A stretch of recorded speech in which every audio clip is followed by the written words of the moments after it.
What's up, AfterBuzzers? We've made it to the penultimate episodes of Sharp Objects Falling. Things are getting crazy. Little girls are getting killed, force-fed, and force-fed medication.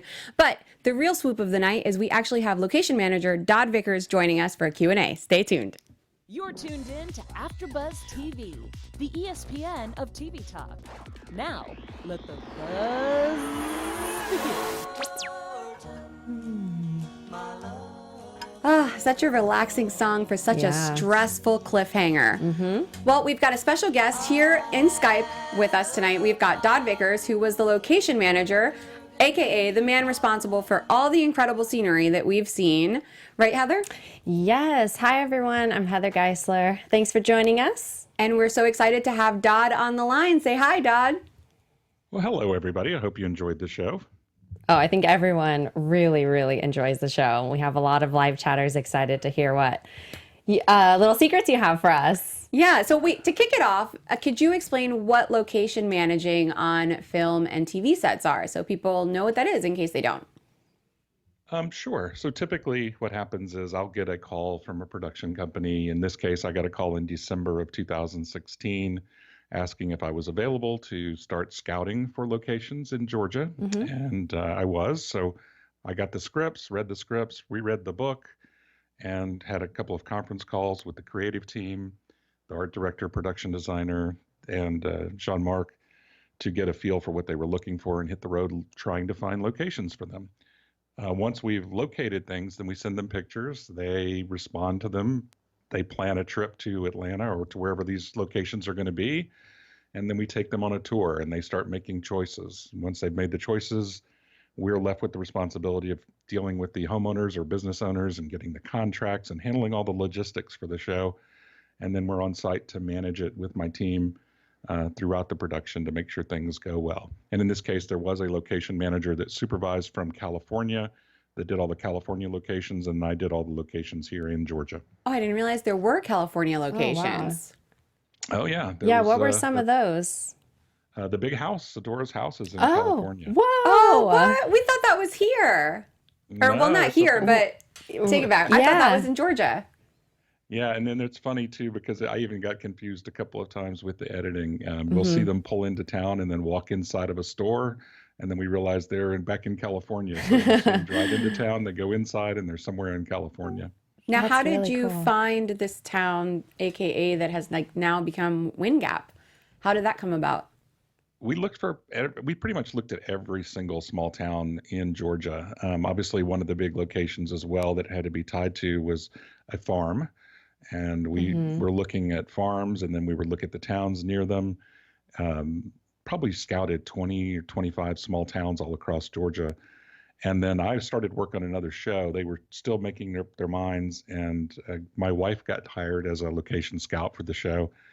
She got in the car with them while they were driving, and during one of their trips, we had shown them some pictures of Barnesville, Georgia, which was selected as Wind Gap, but they hadn't really responded much to it. And then all of a sudden we're driving through it, or they were driving through it after visiting one of the farms, and Jean-Marc said, "Wait a minute, we saw this town, hold on," and pulled over. They got out, they walked around, they spent the afternoon there and said, "We found Wind Gap." Wow. And it's become its own character in the show. What was your favorite location that you found within the town?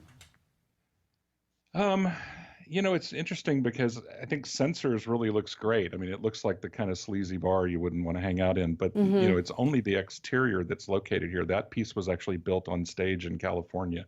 So once you walk through the door, you're on stage.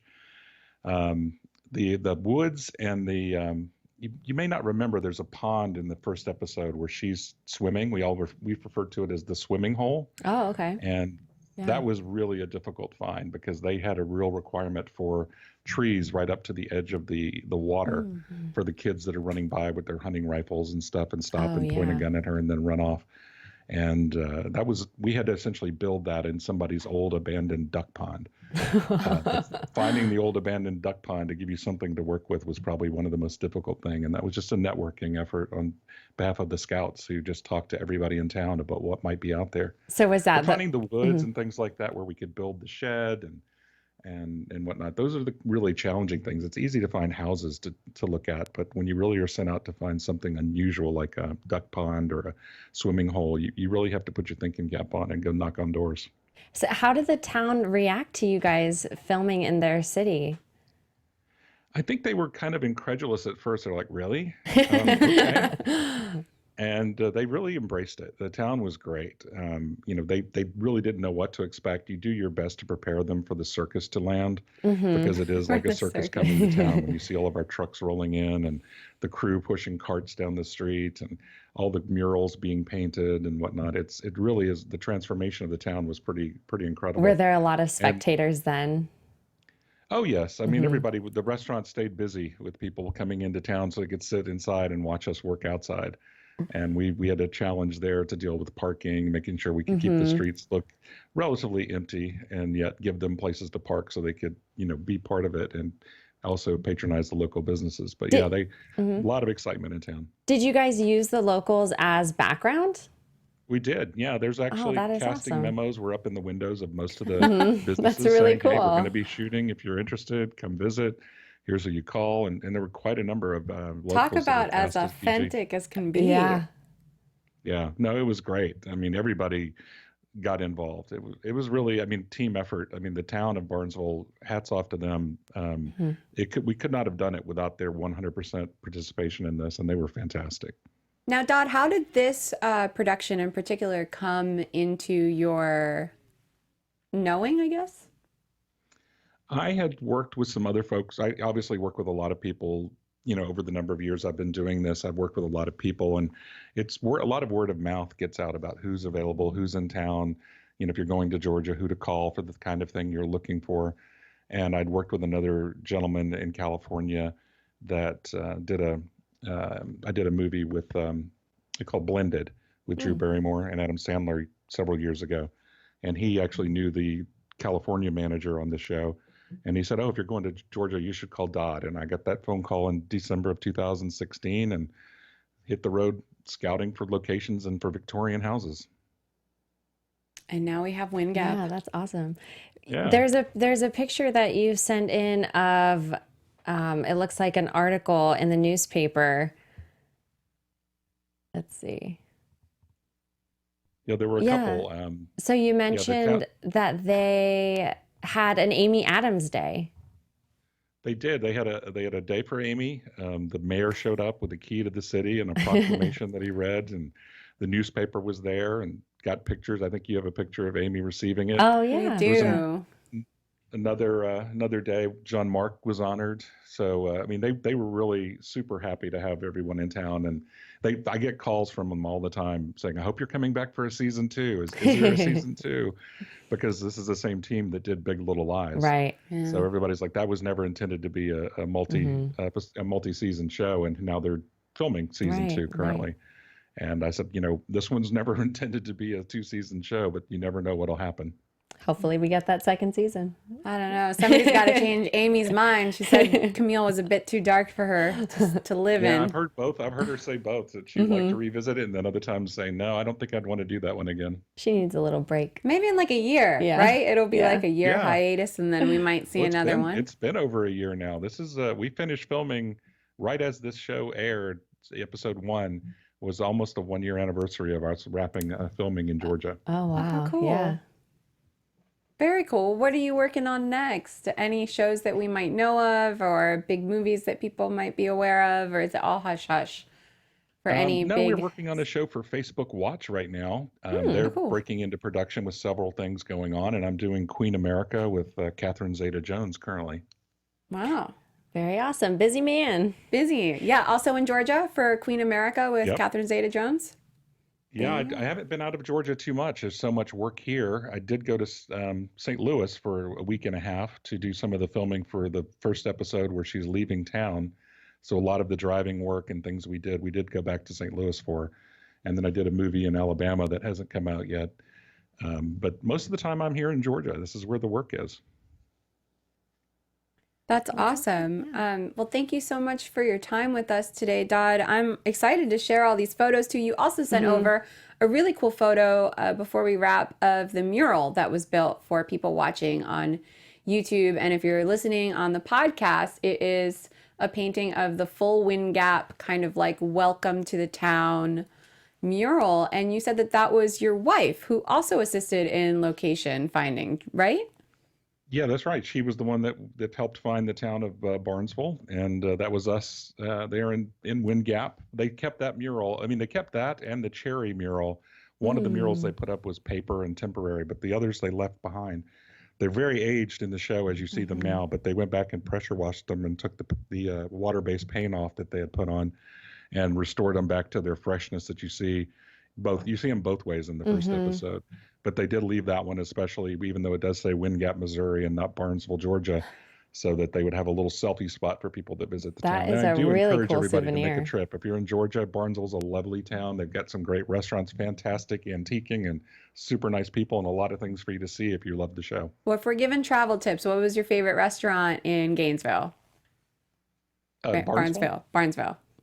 There's a great pizza place there. It just changed its name to Two Cities Pizza to honor both Wind Gap and Barnesville. And then there's also an unbelievably good sushi place in town. We're like in Barnesville, we're having sushi, but it was excellent. The That crew loved was it. crazy. We had a Tech Scout lunch there. We ate there probably more than anywhere else. Between there and the pizza place were our two favorites. Well, Dodd, There's also a really great Southern restaurant there. Trying to think of the name of it, but it's the pig restaurant you see in the first episode when she's driving through town. Oh, very cool. Okay. Dodd, I wanted to let you know that we have a lot of live chatters right now. And one of our live chatters says, her name is Bexmon, and says, Georgia has terrific locations. Dodd and his team did a great job. And thank MA you very says, much. yes, and the locations blend perfectly. So everyone's on board for everything. So Oh, one last photo before you go. You shared a great shot, I believe, of Amy driving the car that she spends so much time drunk driving in. Well, fake drunk driving, but double. oh, it's her double. How cool. Yeah, that's the girl that traveled. She did some of the driving for Amy. Amy did do most of the driving, but when we went to St. Louis, we had to take her double because she was back in California doing some filming. So we had to take the double and try not to show her face too much. well, I'd like to say, fun fact, I actually auditioned / interviewed to be Amy Adams' double for this show. So there were 5 redheaded girls all vying for that spot. Unfortunately, I didn't get it, but I'm loving watching it, and I'm sure she did a great job. That would have given you a really unique perspective. As Oh, a host I of the show know, afterwards. I know. Unfortunately, it wasn't in the cards, but I have been her photo double before, so. Oh, have you really? I have, yeah. The girls who auditioned, we had all been her photo double or stand-in previously, so I think any of us would have done a great job, so. It's a really cool position. Super nice too. Yeah. I'm sure you hated to miss that opportunity. Yes. The good thing about Hollywood is there's always a new one. Yep. Absolutely.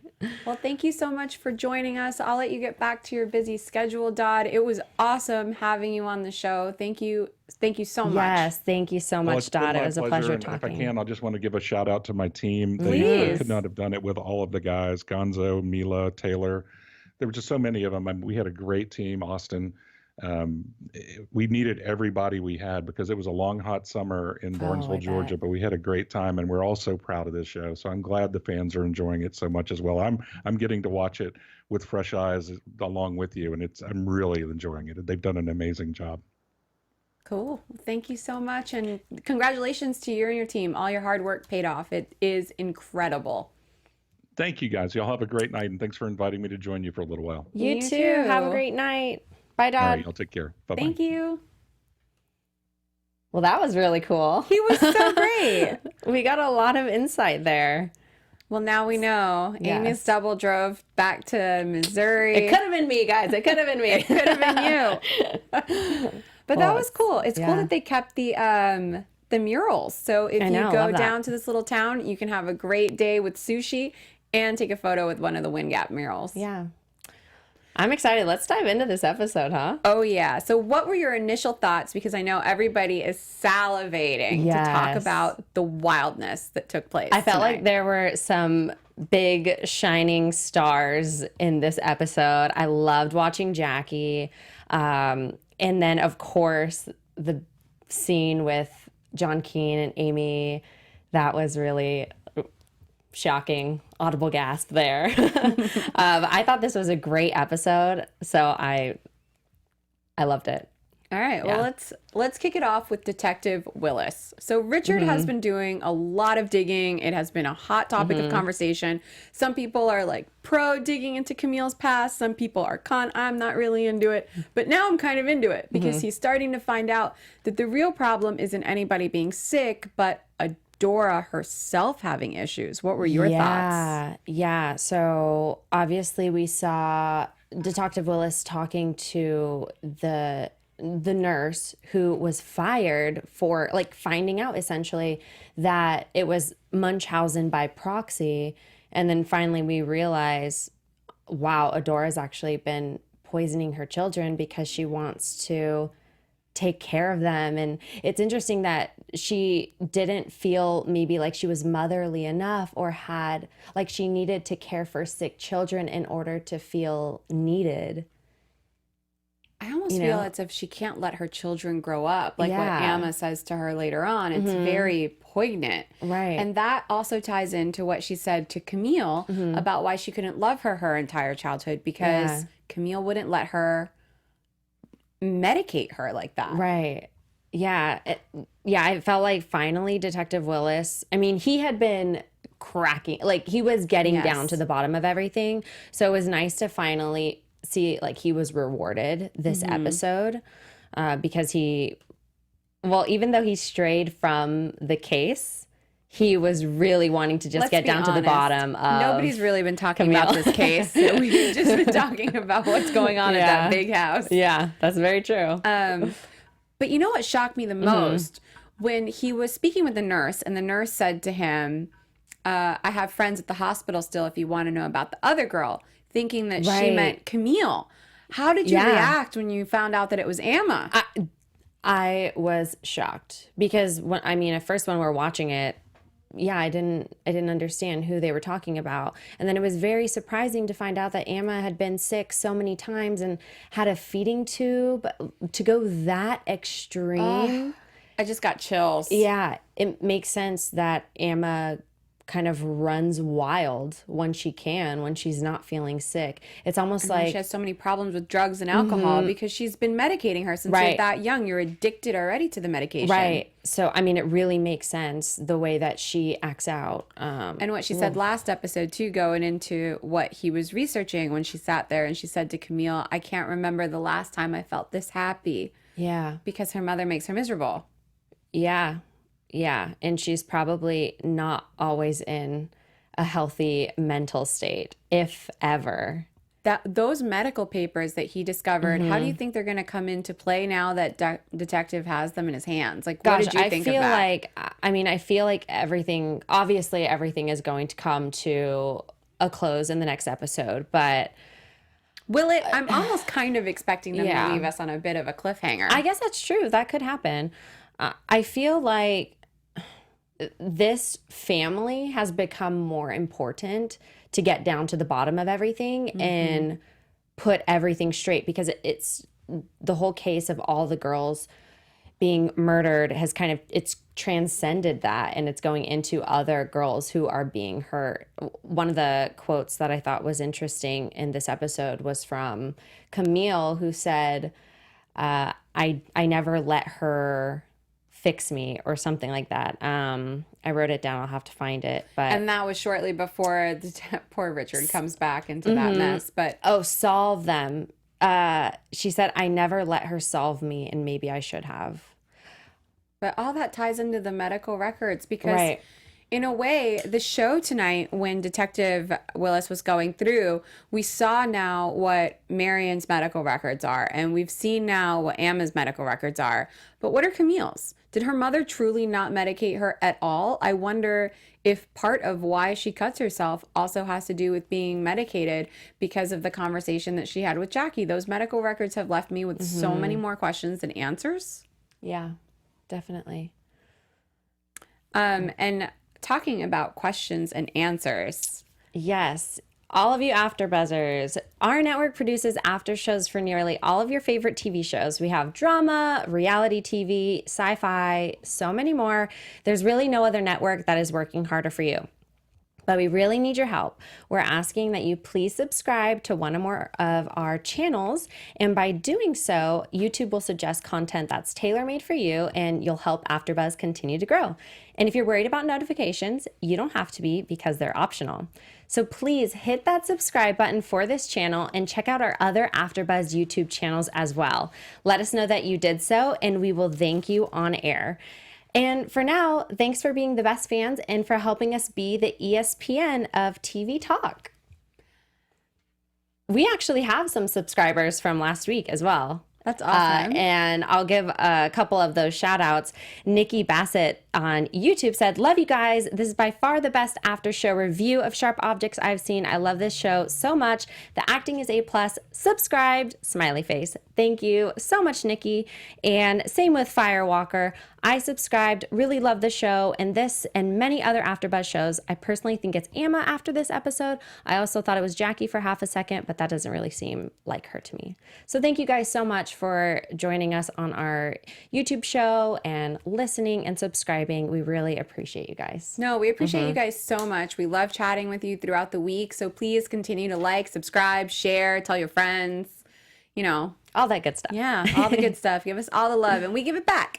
But before we wrap up on Detective Willis, how do you feel about him still talking to the chief about everything, especially now that he knows that all the medical records were denied every time that more information was requested? I feel like he's going to go rogue. He's going to take things into his own hands, whether it be legally or not. You don't I think that he's like washed his hands of it because he's fed up with Camille? Detective Willis? Oh, he might be now, but I do think he's in this town for a reason. I think he does care about what is happening, and so I don't think he would just abandon them when he knows now the truth. And now a lot of people know the truth. Everyone kind of started figuring it out this episode, so he can't just leave them. Fair enough. Fair enough. He's not abusing any alcohol or drugs, so he's in his right mindset. I mean, the man does like to drink, though, to be fair. He does. I guess relative to Amy, though. Or Camille, sorry. Yeah. Camille's a champion drinker. But she had a low blow on her. You're just a slut and a drunk, he called her. That was low. But he was doing the most. He was literally stealing the entire scene, and he had 3 actors standing in his way. Yeah. On his reaction on walking on John and Camille. But we'll do more of that. Right. I mean, should we? So let's talk about that. Let's jump into it. Okay, the conversation that took place at the house/bar where she found him. Right. She went out of her way to go find him, which great detective work, finding him. She's doing her investigative skills. She's getting there. She could be FBI in her own right. Yeah. And I definitely noticed the sexual tension before, she grabbed his hand, and they're obviously not in their right mindset. And, she wants him to just say, "I didn't kill her. I didn't kill my sister." And he won't admit that. And he comes up with the story and says, "Oh, look, see how easy it would be for me to just tell a story." But I felt like this scene was so heartbreaking. Like, I truly, truly believed finally, like, he just really missed his sister. He's like, "I died when she died." It was really heartbreaking. And he said to Camille, "So did you." Yeah. Yeah, and you then did he too. said, "Prove to me that you didn't." Yeah. There's so many people in this town that are just broken, lost, dead physically and emotionally. Yeah. Yeah. No, I thought it was really interesting. I also thought that when they were speaking and he was describing it in such like monotone indifference, at first I was really creeped out and I thought, wait, did he actually kill this girl?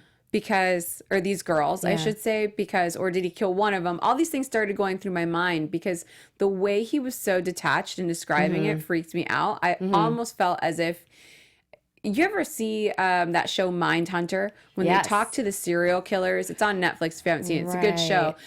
The serial killers are always so detached when they talk about it on the show about how they kill people, and it's almost methodical. And when he went into that, I was like, he's really creeping me out. Did he actually kill his sister and that other little girl?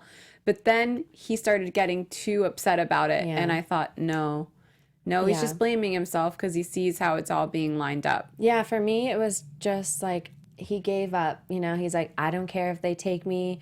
I don't care if I jump off a cliff. You know, he is just given up. He's tired. He's like, I just need, you know, a couple drinks before they take me in. He's over. He feels helpless.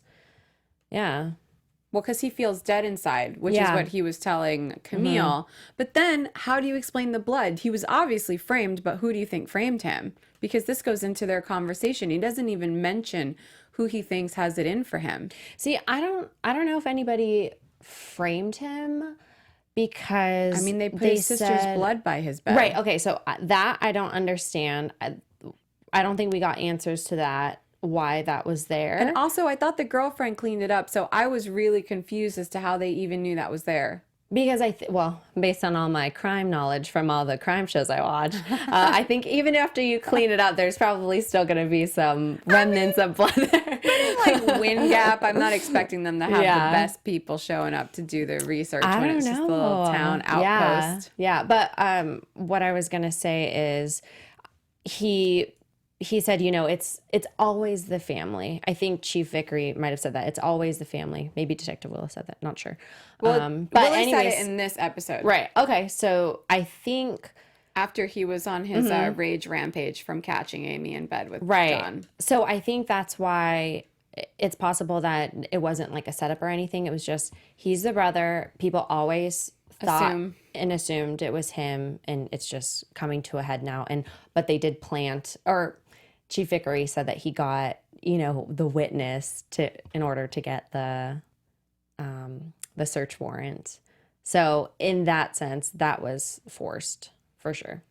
Well, Ashley just wants her name in the papers. That's abundantly clear. But staying on John and Camille, I want to go back into them kind of sharing their shared history now of having a dead sibling where they were helpless to do anything in the cause, or they felt helpless to do anything for the cause. And he saw her scars and started reading all of her self-cut words. What did you think about that? Yeah, that was a very, very intimate moment before they even got intimate.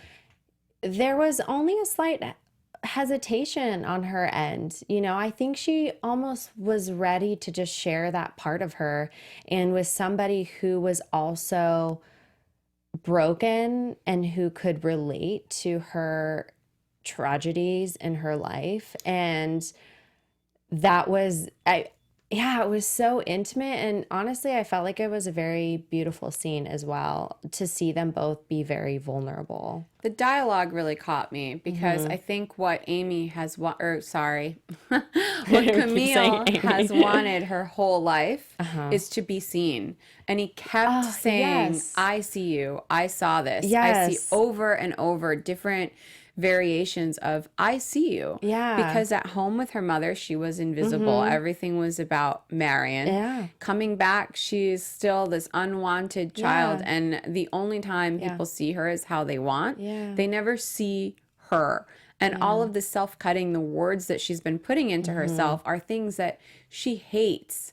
The way that she feels like she's just an object and she's closed off and she's held down. But he really fought for her to understand that he saw her.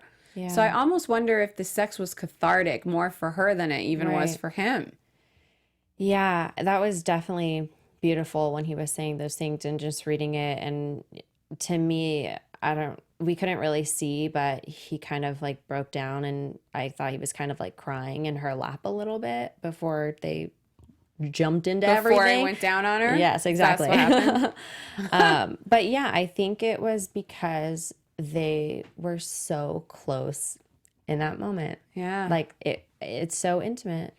And speaking about intimacy, the actor who plays John Keane is 23 in real life. And what a coup, man. You said something really funny when we were watching. I said he needs to put that on his reel. You were like, that should just be his reel. That should just be his reel. But talk about the best day ever. You're 23 and you get to shoot a sex scene with Amy Adams as Camille in Sharp Objects. Yeah. It's pretty cool. Yeah. I feel for like any young adolescent. And you kept semi-adolescent guy. you kept saying I can't wait for them to catch her, and I was like, no, they're not going to come in there. They're not going to catch him. So and much then anxiety. they bust through the door. That was such a great moment. We were like, whoa! I was just listening to the sound as they were talking, and every time I heard a car drive by, my heart was having like palpitations. I didn't know like how long it was going to last, at what point they were going to walk in. I kept praying in my head that they would have some kind of clothing on. It was so, I knew it. They were setting it up. Yeah. And then we see them come in, guns a-blazing. But the thing, too, is that John went very willingly. He was very calm he was ready. and peaceful with them. And then we kind of had the other man in the picture confrontation with Camille, which we touched on a bit already, but still, it's a lot to take in. And kudos to John Messina for the actor, Chris Messina. Chris Messina. I'm losing my mind. Too many Johns. For Chris Messina, I felt like his performance stole the show, just walking in and walking back out and walking in. Yeah. I don't know what happened in the foreground in those 2 minutes because I was just following his performance because he was... perfect. Well, we've seen him and Camille build a strong relationship. Well, I don't know if strong's the right word, but they've been forming a relationship ever since episode 1. They've already been intimate together. I felt like he was into Camille. He was interested in her. Very obviously. into Camille.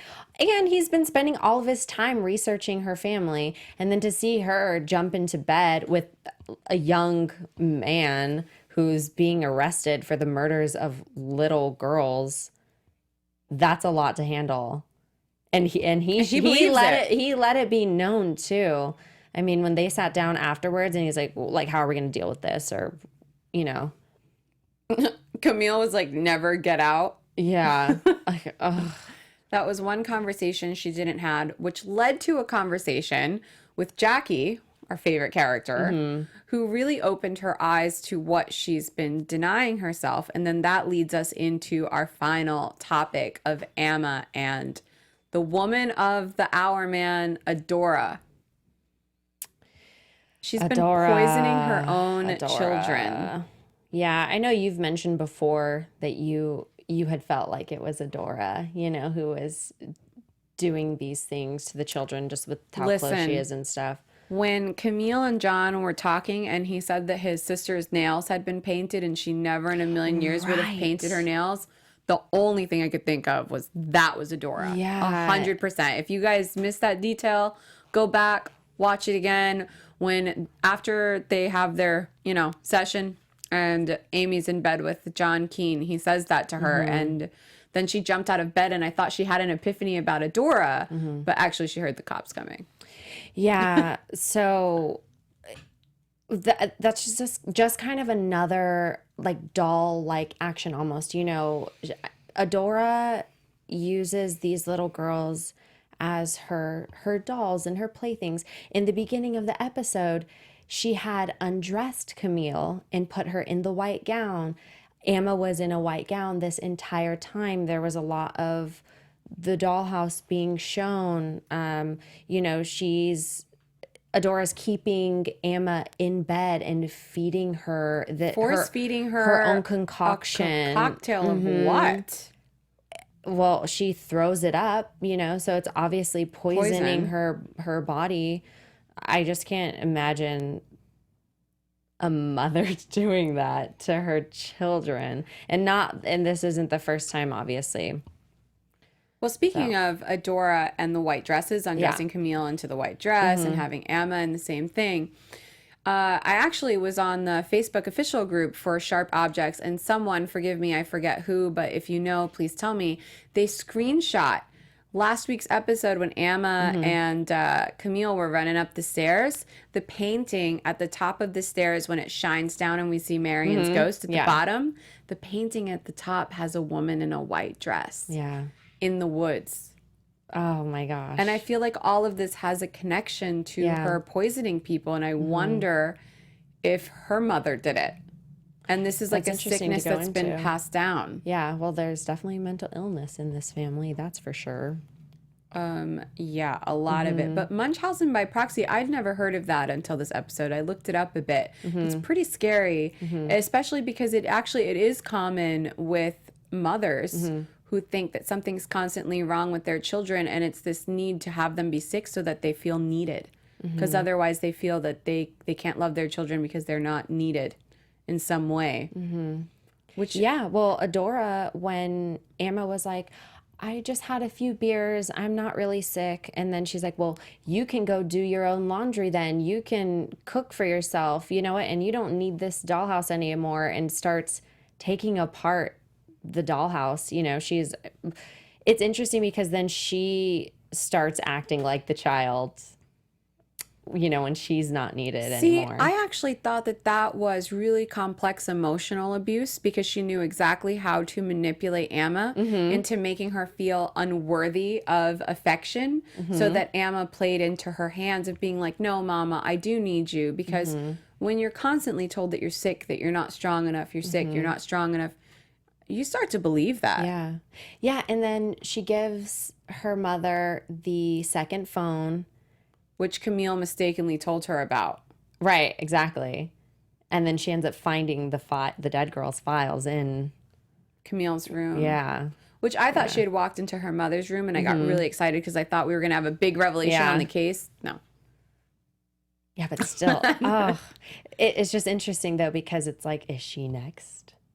Is she the next dead girl? I mean, I don't know. That's the question. But then it also begs the question with Adora and what's been going on with these girls, that her own daughter, poisoning her own daughter, Emma, isn't even enough. Because now it's come out that the girl had her nails painted. And I'm telling you, this is getting stronger and stronger for Adora's corner on being the murderer.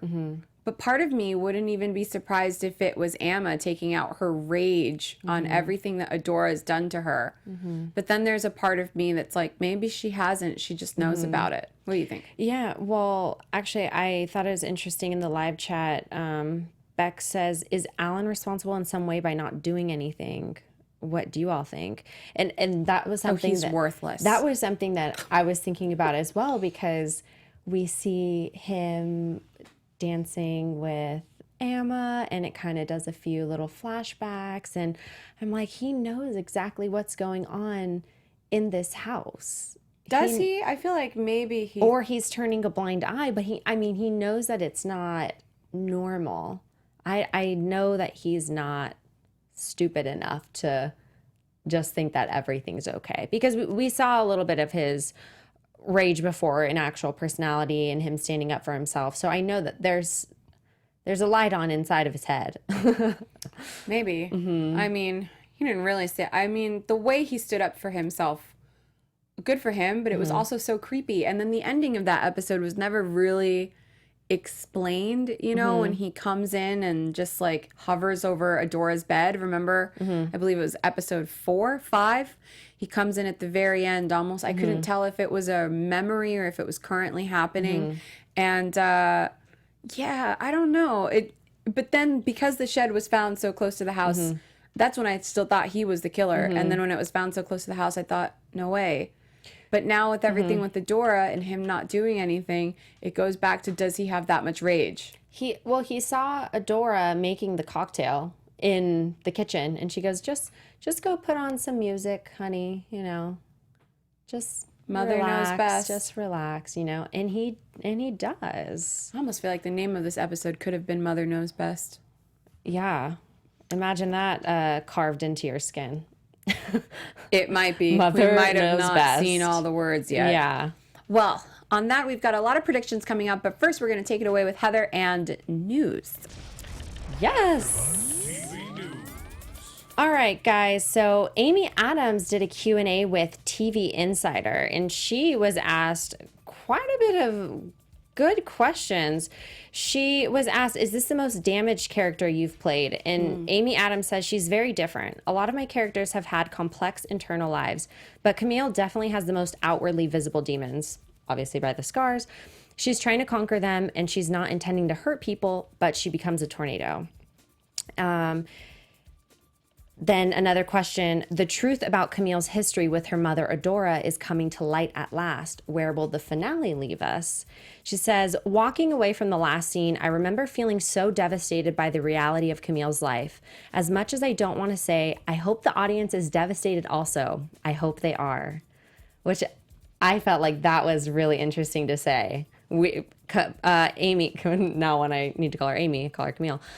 She wants us to be devastated in the last episode. That says something. And she was also asked for all of Camille's flaws, is it weird that we still kind of want to be her friend? And I don't. Yeah, so you're like, I'll pass. Well, Amy says, I would hang out with her. She's articulate and funny. I don't know about articulate. But my biggest issue is her reckless driving. Of all Camille's things, the one thing that would keep me from being best friends with her is what appears to be a blatant disregard for public safety. I am such a square. I call myself Unfun Adams sometimes. So I thought that was really cute and fun little insight into her personality. On and off stage. And then we had an article with Elizabeth Perkins, aka Jackie. She talked to Elle.com. And this is perfect because she had such a great scene. Yeah, this week. I thought this is so great. And it was all about her drinking, of course. So Elizabeth said, I always thought of Jackie as a ghost on Scooby-Doo. She just weaves in and out in giant moo-moos going, woo. And she had mentioned how she told Detective Willis, like, you're getting closer, so dropping little hints there. And Elizabeth said, I made the decision that Jackie's always medicated, always on an opiate or a benzo or a mixture. Alcohol and a benzo is probably her game. And I love playing drunk and inebriated. And we saw in this episode, she had her little pill box. So that was definitely accurate. And or I wonder if she added that herself because that was a choice she made for her character. Who knows? It's very possible. The interviewer says, you play a very believable drunk. What do you love about it? And she says, the freedom. You can make choices that are so off the wall and nobody will question it. They'll be like, well, she's really high. I have a tendency as an actor to go too far anyway. And a lot of the time I have to be restrained. There's nothing more fun for an actor than to have the freedom to say, maybe I'll just jump off this bed. I'm a good drunk and I don't even really drink. I'm kind of a 1.5 glasses of wine girl. So I thought that was pretty funny. And then you actually, before moving on, Elizabeth Perkins is going to be in a new thriller called Are You Sleeping? And it takes a look into true crime podcast. So that'll be out next year. It's starring Octavia Spencer, Lizzie Kaplan, and Aaron Paul. So be looking out for that, guys. And you sent me a lovely photo this weekend of Miss Gillian Flynn, the author of these books. She wrote, just kicking back at the Sharp Objects house, waiting for Camille to get home. #FBF, #Sharp Objects at HBO. Photo credit to Dan Merlo. Well, that's cool. If you're listening on the podcast, the author is actually sitting in a human mini-sized replica of the Sharp Objects house, like big enough to sit on the stairs, right, but not big enough to be a real house. I want to know very more. Elaborate playset. Yeah, I want to know more about this and where this is at, and if this is something we can visit because it's pretty cool. But that's your news and gossip for this week, guys. And that brings us into predictions. I love the creepy music. I love it. Yeah. All right, Heather. All right. Well, Whodunit? Obviously, we're going to find out the killer. And I already know because I read the book. Although maybe they took some creative license. Who knows? But I think everything is going to come to a head. I want to say that we find out the killer early because I want to see the reaction to all of that. I want to see all of that. I think Adora is going to go off the wall. Maybe there's someone else who's going to get murdered in the next episode. I think Camille is going to be forced to come to her senses and stop drinking and maybe have to fight for herself because she's going to confront Adora at the end of this last episode. So there's going to be a storm. A showdown? Yeah, a tornado, as Amy called it. Well, based on the preview for the next episode, I thought it was really creepy that Emma says such creepy things all the time, you guys. But I thought it was really creepy that she said, "Who would you rather die, John or me?" Yeah. Like, or who would you be sadder if they died, Yeah. John or me? And I was like, that's such a creepy thing that only somebody who killed somebody would say. But I don't really think it was her. But maybe it was. But I kind of think it was Adora. Or, you know, I don't know. I have so many thoughts. And with that, I will leave you to come and join us next week and chat with us all week long. And Heather, where can our lovely viewers find you at? Yes, you guys, you can find me at 500 Days of Heather. And guys, I'm Carolina Bonetti, your host tonight, and you can find me on Twitter at Carolina Bonetti and on Instagram at LenaBean113. Thanks for joining us, guys. Thank you. Bye. Come back next week. From executive producers Maria Menounos, Keven Undergaro, Phil Svitek, and the entire AfterBuzz TV staff, we would like to thank you for listening to the AfterBuzz TV network. To watch or listen to other after shows and post comments or questions, be sure to visit AfterBuzzTV.com. I'm Sir Richard Wentworth, and this has been a presentation of AfterBuzz TV. Buzz you later. The views expressed herein are those of the hosts only and do not necessarily reflect the views of AfterBuzz TV or its owners or principals.